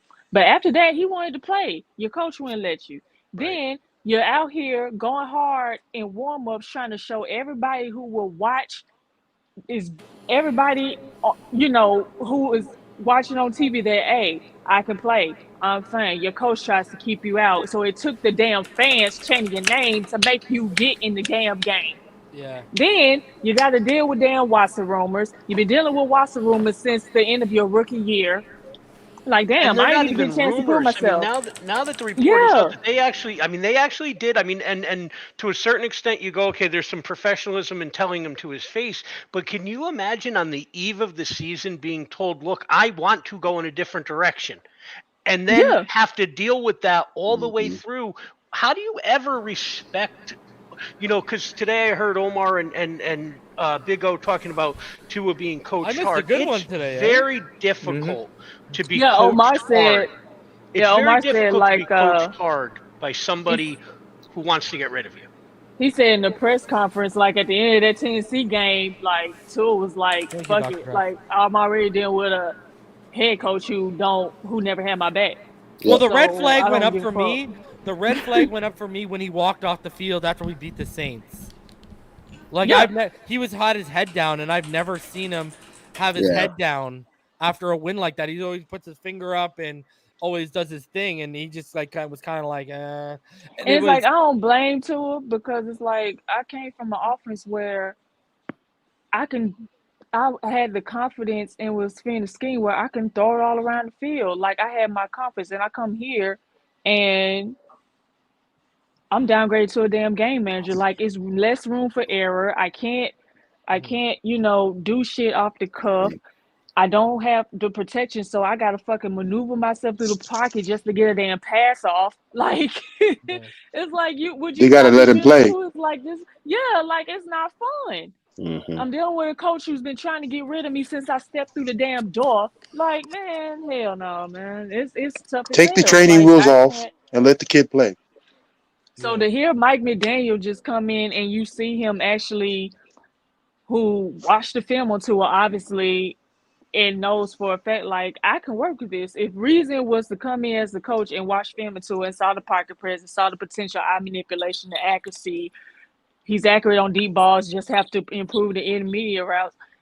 You have a winning dude. record. You know what a lot of people don't This realize? guy, I can win with him. I just have to let me build tell you around something. him. Let me tell you something. So first of all, Anthony says can't join, but happy birthday, Reason. You're a real one. Unparalleled content. Best to do it. Cheers. Thank you, man. Check out the Finn Sports Football Podcast. Go check out Anthony. I've been on there a couple times. People don't realize when those Watson rumors were at peak, before they traded for draft picks, San Francisco was sniffing around the Tua market. Yep. I heard about that too. If Shanahan wanted him in his offense after seeing his rookie season, what does that tell you they think they could do with him in their offense? Exactly. And I think if Mike McDaniel had Tua instead of Jimmy Garoppolo, they would have got to the Super Bowl if he was on the 49ers. And I bet the offense would have been more explosive. If they would have had Tua when they were in the Super Bowl a couple years ago, he would have made that throw to Emmanuel Sanders and they would have won the Super Bowl. Like I'm telling you, man, like, I'm so excited to see Tua in this offense, man. Yeah, you know what, Tunde? What people don't expect and what's gonna blow them away is he's already ran this offense before. Exactly. Yeah, with Steve Sarkisian. He's literally ran this offense, and it makes us not drafting Najee kind of a kick in the balls because this is the offense that he ate in and feasted in, right? And Najee wanted to play with Tua in Miami. He wanted to come to Miami. So there's a ton of scheme familiarity. The only thing it's going to be is terminology. Yep. And if Calvin Ridley comes, they get Calvin Ridley. Shit, bro. Like, man. Hey, Reason. I'm sorry, bro. Can I just say something? I don't have much time, so I just want to say this real quick. Yep. Happy birthday. Thank you. First and foremost, many more years to come to celebrate. I love your content. I love what you do. Speak the truth. Just stick with your gut. And to my homeboy, one of your mods in the chat, my homeboy Drew Boo. Hey, bro, I know we had an argument. You didn't like what I said. I didn't like what you said. But let's kiss and make up and just unban you, bro. There you go. Unban me, bro. What, you're banned? You're banned? Yeah, when you hide, I've been because this whole time I've been trying to engage in conversation, and I've been wondering why nobody notices my comment. And as a mod, you can hide people from the chat. Yeah. And so that's what happened. So I came up here to tell my bro, Drew Boo, hey, bro, unban me, bro. I love you, bro. Oh man! Hey, thanks, Reason. Thanks for the opportunity to come up here. I'll go in. I gotta go in and do it. Now that you let me I'll know, put it in for you too. Because I gotta go into my settings and do it. So if anyone else, Reason. because there's a couple other people. Appreciate it, Q. Because there were a couple other people who were like that. So if anyone's been banned, email me at FinsideTheNFL@gmail.com, because there was someone else I had to do that with too. And I got $100 bomb dropped on my head. Shout out to Florida-born, Kentucky-grown. Happy birthday, brother. You are such a great dude. And we are lucky to have a guy like you in the fan base. Appreciate you, man. I just want to say reason. Some people on Twitter don't feel the same way, but I appreciate first you. Reason. First of all, happy birthday. Thank you. I told people, because I'm in the spaces a lot. Reason know this, and we was talking about like YouTube content creators in the Miami community, and I was like, it's only 3 people I listen to religiously, and that's you, Reason, Doug Do Wrong, and Big O. That's it. I said they're probably the only reason I know what I know about Miami, because I wasn't. Reason notice I only became a Miami fan because I follow Tua here. Yeah. So, some people be amazed at how much I know about Miami, because it's like, it's one, because of them. I have been watching them from afar, but it's like, it's not like I get on Miami all the time, but I really want them to. I really feel like they can turn this franchise around.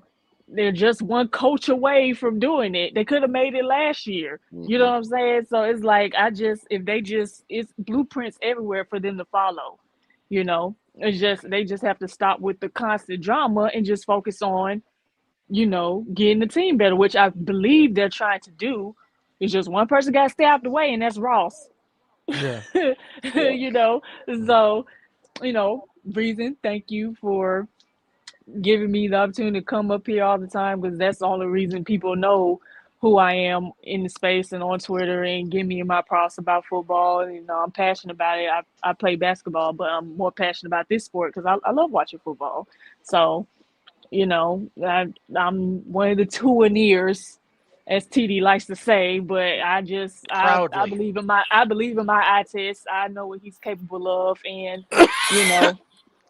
I feel like it's going to happen this year with Mike McDaniel. I really believe that. So yeah, I think, first of all, I'm going to read this and I'm going to respond to that. So first of all, Josh donated $4.99. He said, happy birthday. Ever since I saw you on draft night from TD, I need to be a special person in this community. It took a while, but I'm glad I did. Thanks, Josh. I appreciate that. So I appreciate your kind words, Tyler. See, I don't dig this whole Tuaneer or Watsoneer thing. I've called them Watson waters and stuff, but yeah, people see, here's the thing. It was one thing to go at people who were attacking people and tearing people down over Josh Rosen, because Josh Rosen gave you literally nothing. Nothing. Not a damn thing to hang your hat on. Tua's given people more than one thing to hang their hat on. And let's be honest, if you look at the coaching staff and the personnel that's been put around in Tua, sure, they've attempted with draft picks to fill needs, I guess, but that execution has failed. They've attempted to do things. So when people get all bent out of shape, when people said they didn't set Tua up to succeed, I think they're taking it out of context. What they're saying is, if you look around at the personnel and the coaching that's been put around him, not many people are going to succeed under that. This is why I say all these people that gush over Joe Burrow, first of all, we didn't have a chance to draft him. And Herbert too. Second, and which we did have a chance and passed up to. They would not look like the guys they look like right now in Miami. Nope. Justin Herbert would not have broken rookie quarterback records. Joe Burrow would not be in the Super Bowl. And what's funny too, I see people trying to, I see the new one is, Joe Burrow got sacked 70 times. But guess what? The Miami Dolphins allowed far more pressures than the Cincinnati Bengals. And Tua only allowed him to get him sacked 20 times. That's what I was going to say. Tua had a better pressure to sack conversion percentage than Burrow. And what people are reasoning is, I don't know if you saw that chart that was going around on Twitter, right? Did you see how many were on Joe Burrow? Yep. Right? And what have I been saying? Joe Burrow has a real issue with his hot reads. He always misses the hot read, and the free guy comes and lights him up. It's a strong weakness of Joe Burrow. You remember that? What was it, the second or third round where he got sacked 7 or 8 times? Remember that? Yeah. Bro, 5 or 6 of those were hot reads. He didn't miss the hot read. And I said that's why LA Rams is before they won. I said I'll tell you why the LA Rams gonna win the Super Bowl. I said people talking about how I said the Bengals have a middle of the pack offensive line. Yeah. I said Aaron Donald and Von Miller gonna feast off that boy in third, fourth quarter, and they did just that and won the game. Yep. And the bottom line is closeout defense. And Tua almost fucked up his knee again too. Yeah, his other one. And Tua haters think he holds the ball too long. What does Joe Burrow do? And everyone knows I think very highly of Joe Burrow. Right? Me too. But here's the thing. After last season, was there a gap between Joe Burrow and Tua? No. But what was the difference? They gave him the 22nd best offensive line. They gave him 3 1,000-yard rushers. He had Joe Mixon, who had his best career year because he finally got somewhat of an offensive line too. And guess what? Hate to break it to you, Dolphin fans, for elite as our defense is, guess what? People need to stop calling our defense elite because the talent might be elite, but the coaching wasn't elite, and both need to come together to be elite. That's why the Cincinnati Bengals were better than us in most major defensive statistical categories. And the thing about it, too, Reason, and unfortunately, people don't allow you to, and you always talk about context. This is not a slight at Joe Burrow. I think the world of Joe Burrow. I think right now he's the best quarterback in the class. But guess what? He still has serious flaws. But wait, and here's the point, though. And here's the point, Reason, though. Again, Joe Burrow, his cachet right now is coming from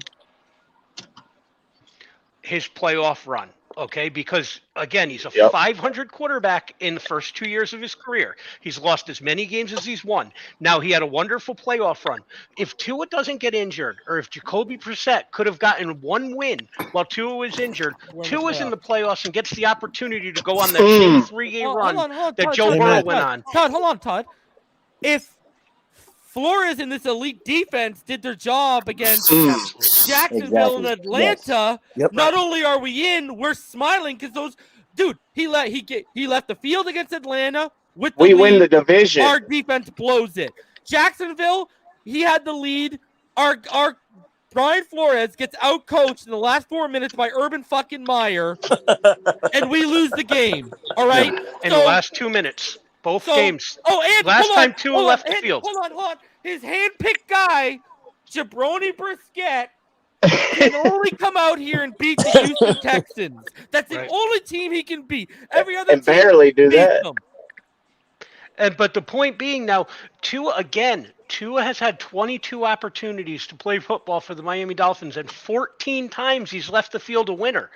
14 out of 22. These other guys have not done that. Now, yes, that was a wonderful run by Joe Burrow, but again, the Raiders if you look at the opportunity, every single team that the Cincinnati Bengals played were first and goal with an opportunity to win the game in the playoffs, and they didn't do it in the last 2 minutes of the game. Actually, somebody said Joe Burrow towards the end of the second half of the season kind of took a dip a bit. Well, listen, Tua, except for that one game. Tua's last 8 games of the season, he went 7-1. Joe Burrow went 5-3, and Justin Herbert went 4-4. The bottom line is Tua's team dug a hole for him, and if he makes the playoffs, he gets the same opportunity to go on the run. Joe Burrow was not the reason the Bengals made the Super Bowl. Hey guys, the Raiders had first and goal and could have got in there. Ryan Tannehill absolutely lost the game against Tennessee, along with Dowling being a horrible play caller. He froze in the playoffs. And then the Chiefs, Patrick Mahomes, fell apart in the second half. But the bottom line is Joe Burrow did just enough to manage those games to get there. Listen, this is why I kept telling people about Joe Burrow. The thing is, Joe Burrow's run wasn't sexy, but what was it? It was efficient. All he did, he's going out and he was just efficient. Don't turn over the ball, make the throws when they present themselves. Other than that, and it's a lot easier to be efficient when you have 5 offensive weapons as opposed to 1. No, let's also point out the fact that, everybody's kissing Joe Burrow's ass because he was in the Super Bowl in the second year. He already has one major knee injury. He may have been played in the second half with a fucked up knee in the second one. So, he's already playing on 2 bum knees. By the way, Cam Newton was 25 when he played in his only Super Bowl. There's no guarantee he's going to get back. This guy lost to the Jets this year. He lost to the Bears. He lost to the Browns twice. And Joe Burrow's knee I injury think is the that's only why Nick reason the was on Bengals his. went to the Super Bowl. Well, we all know that there's no guarantee. I mean, anyone who watched Yeah. Marino knows there's Dan no Marino. guarantee. Exactly. Yeah. I think that's why. And the Bengals aren't going to pay that team. First of I all, think Joe that's why. Burrow, Nick, Joe That's Burrow's going to be knee the problem when all these guys got to get paid. And because Joe Mike Burrow's, Brown's like one Joe of the Burrow's cheapest knee owners in the injury is NFL. the reason the Bengals go to the Super Bowl, because if he doesn't hurt his knee, they don't get Jamar Chase. I think true. Nick from First Thing First has been on Joe Burrow's head ever since he lost that damn Super Bowl. Right, but if he I played in the still- second, I but he still hurt his really other think knee highly in the of Super Bowl, I right? still He hurt think his other It knee. was in an the Super Bowl. MCL strain. Not good. I still think very highly of Joe Burrow. Me Just too. people need to slow down with this Joe Montana though and all this kind of stuff. Yeah, they was I getting mean, a little I'm bit out of just- control on quarterback. that, on the Joe I'm just Montana, like- Joe He's a Namath 500 comparison. quarterback. Eli Manning was a 500 quarterback his whole career with 2 incredible playoff runs. But I'm you just take away the saying, let's playoff call- runs, 500 quarterback. Oh my God! I'm- Let's look at the quarterbacks that have won Super Bowls. Jeff Hostetler won a Super Bowl, for Christ's Nick sake. Foles. Mark Rippon. Nick Foles. Who was the bum? Brad Johnson, Trent Dilfer. If those guys can win a Super Bowl, you're not going to tell Brad me you don't Johnson. surround Tua with a staff. Bro. He can't win 2 or 3. I'm telling you, JP, all these Tua haters, they never watched Trent Dilfer and Brad Johnson, because if they did, they'd be kissing the ground to a walks on, bro. Like, those were, you want to talk about legitimately bad bad quarterbacks that were just pigeonholed as game managers to just don't turn the ball over. That's all we're asking. And I'm just saying, Yeah. when it comes to the Tua haters or the Tua nears that people try to call us, it's like, okay, if me being the Tua near means I want to see a competent staff around him and him having an offensive line in a running game and a scheme that he can thrive in before the Miami Dolphins just toss him aside. Because if they do, somebody else is going to pick him up. Like you just said, the 49ers was looking at him. So it's like, if that makes me a Tua near, to take the logical approach and build around the quarterback you drafted first to see what he is, then I'll be that. See, I was on TD Fin's Talk before we even had that draft, and I was telling everyone, listen, I want an offensive line. I don't care who we draft. So I have not called Tua a franchise quarterback yet. I said he looks like he's worth investing around, and then that he could become a franchise quarterback if you invest around him properly. That's what I've said. And, there's areas he obviously needs to improve. If anyone watched me all year, I highlighted them multiple times. The predetermining reads needs to stop as often as he does. Now you're going to have predetermined reads based off stuff you see pre-snap all the time, but he was doing it way too consistently, and he was missing open reads because of it. He's got to get better, consistent. Definitely, he's got to get better at throwing those dagger routes over the middle. He's got to get more consistent at attacking all 3 levels, but he didn't really have a staff or the personnel around him to do all those. Like, no one was going to, we had no one on our staff. This is funny. Like, we had no one on our staff that you can legitimately tie successful quarterback development to, right? Like, He pretty much can't do it on his own. Even Chan Gailey, right? Who did he develop? Ryan Fitzpatrick. And even then, he didn't get Ryan Fitzpatrick till he had played like over 18 NFL games. So you look at all this now, you look at the guys we're bringing in, and all these guys have legitimate track records with quarterbacks. So like I said, before we drafted McDaniel, I'll say it once more. If McDaniel comes in and says Tua's the guy, fall in line, follow your coach. But if McDaniel comes in and says Tua's not the guy, fall in line and follow your coach, because he's put the minds in place. Right now, we have minds in place where we're going to get 2 things.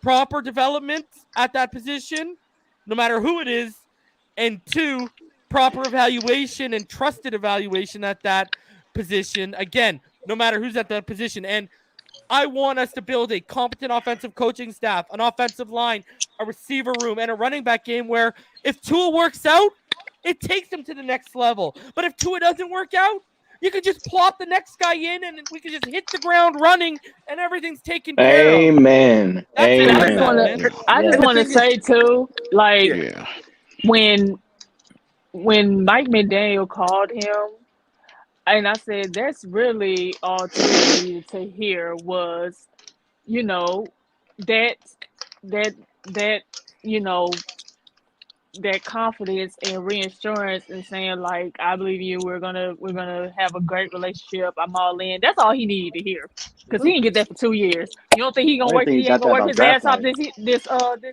this off season. Oh, I yeah. bet money he is, Oh, yeah. Well, the because that's thing all is, he needed to hear. You Shout out gotta to Philip remember too. Duke. I got another $100 bomb. He says, "Happy birthday, sir."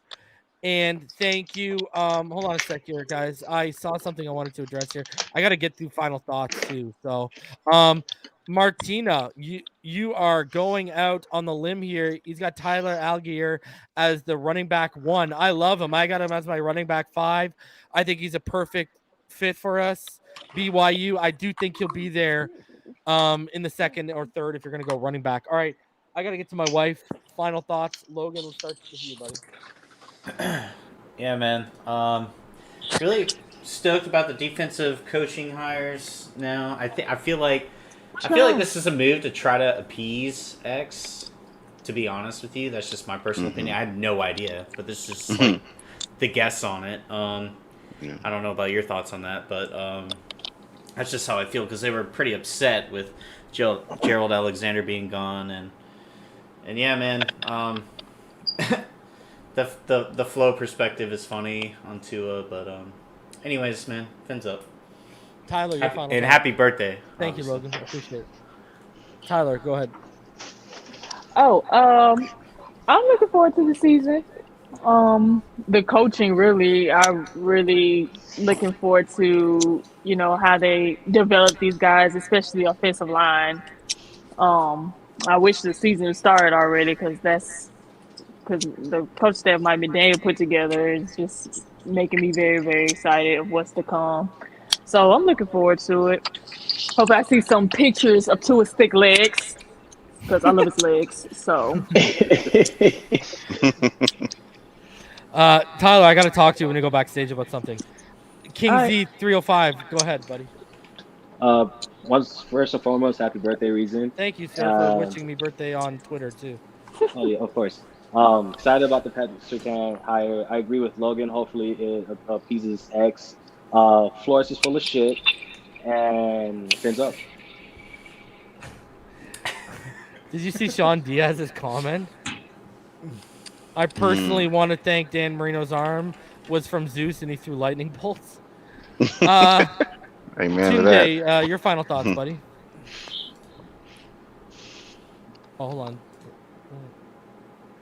He's muted. You're muted, Tunde. Hold on.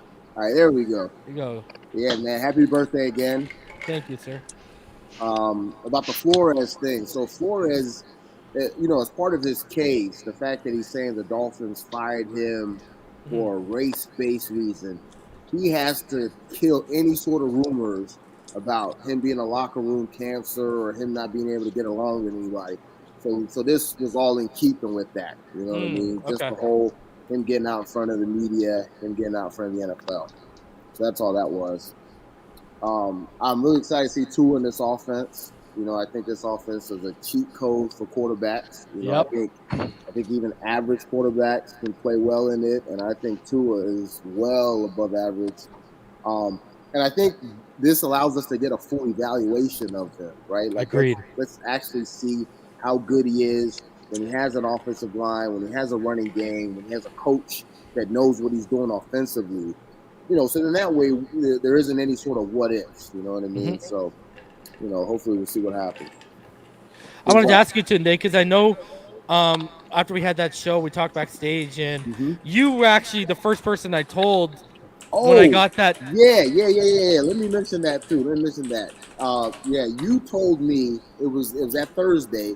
You told me that Mike McDaniel was going to be hired by the end of the weekend, and it happened on that Sunday, man. So, you are batting 1,000%.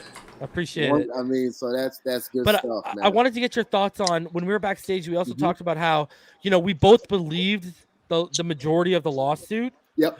But we both still wanted Flores gone, right? So Yep. what do you think of now that you've seen Mike McDaniel put his staff together and the difference of staff building and Rolodexes? What are your thoughts? Wow, I'm blown away. I mean, for a first year head coach, you know what?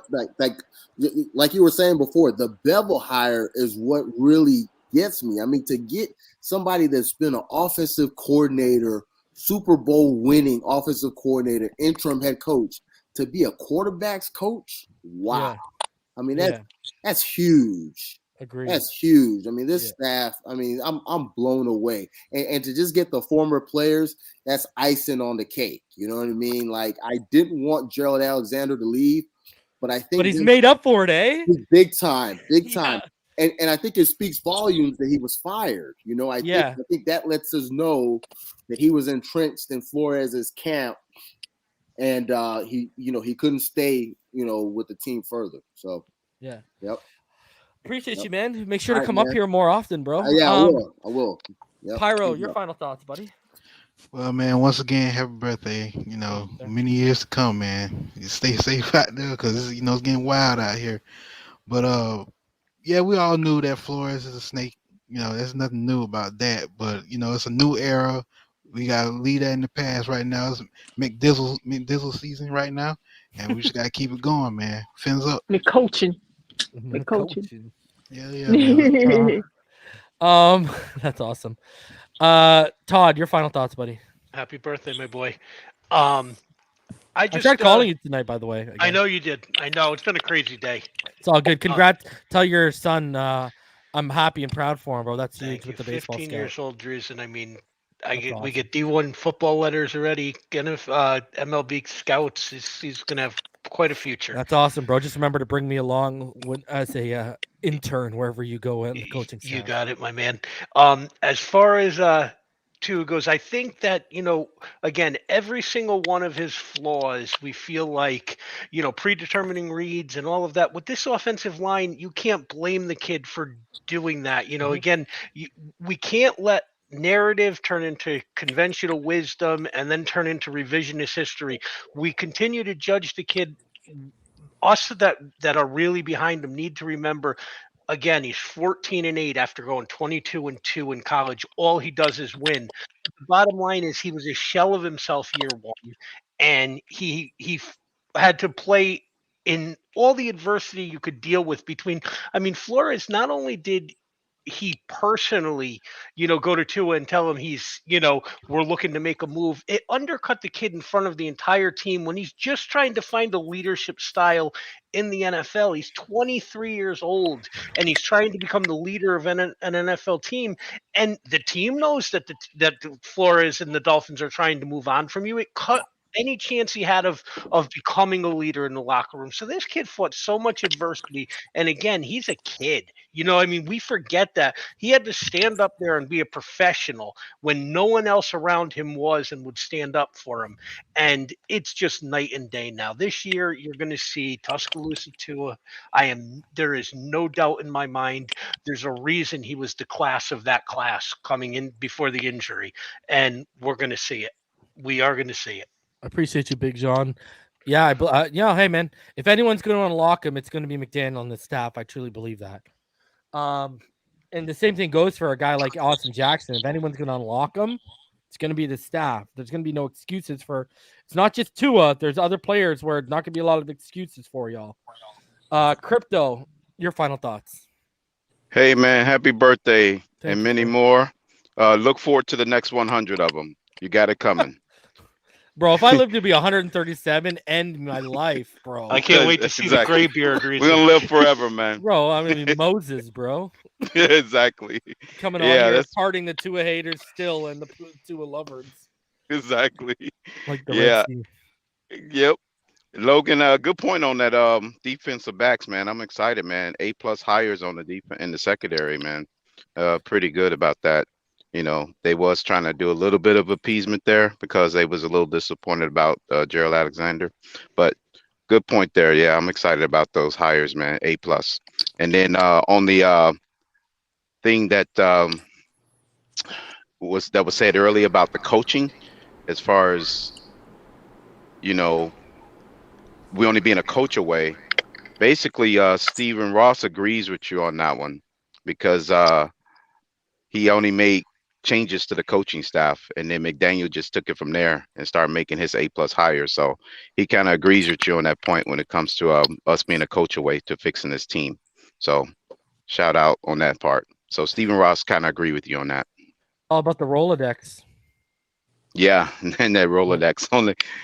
Yep, accessing that Rolodex. Yep. I said, man, all Steve Ross got to do is stay out the way. That's it. Yeah. Yep, Tyler. Learn from So Flores. Stephen Learn Ross from agrees with you, Gase. Tyler. Learn from Gase. Learn from Flores. Learn from Man. Philbin. Learn from all these guys and just stay Get out the everyone's way, man. Let him do his job, man. And just get out the JP, way. your final thoughts, bro. Hey man, happy birthday, as everybody said. Thanks for giving Thanks, us man. great content throughout all these times and letting us come on here and join you on your birthday day. But a lot of people out there, you can call us 2 and on, you can call us the 2 and ears, as was mentioned in here earlier. Man, give this guy a chance, and this is going to be the year where it's going to be sink or swim for him. He's finally got a coaching staff that believes in him, that's going to give him a chance to actually show what he's capable of. And y'all say he's a bad quarterback. We've seen bad quarterbacks since 13 walked away. Do you guys remember when Cleo Lemon started for us? Do you guys remember when? Yeah. You guys remember when we had AJ Feely? I mean, we had Gus Farrat start for us. We've seen John bad Beck. quarterbacks. John Beck, exactly. Sage Rosenfels. I mean, I can go down the list of bad quarterbacks this team's had. Yeah. Tua is not one of them. Just roll with him. And guess what? If he doesn't do it this year, then you can pound your chest and say, see, I was right. But you know what? We're Dolphins fans. We're all supposed to be Dolphins fans. You can claim cradle to grave. Let's start proving it, and let's rally behind our quarterback and our coach because we finally have one. Yeah, I'm going to tell you this right now, and I want to put this out. Everyone remember this date, Friday, February 18th. All these people trying to restart this Watson narrative. I'm going to tell you right now, there is zero chance they're trading for Watson this offseason. And the move that would happen if Tua flames out this year, they'll go after Lamar Jackson. Like it or not, that is the guy they will chase if Tua flames out this year. That's the name to actually watch. No longer is it Deshaun Watson. So, personally, please, God, Tua take off because I do not want Lamar Jackson. So, especially if you got to pay him 40, 45 million. Hell to the mother effing no. So, please, God, Tua take off. Because Ross is going to circle around, former MVP, and there's already rumblings in Baltimore that they do not want to pay Lamar Jackson. And really? Ross wanted him in the draft. Yeah, you know my boy Neil Driscoll. He is actually. I'll tell you backstage. All right. So, anyways, guys, I'm gonna get out of here. I appreciate each and every one of y'all. Love y'all. I will see everyone on Monday unless news breaks this weekend. But until then, fins up all day, every day. We'll see all y'all on Monday, guys.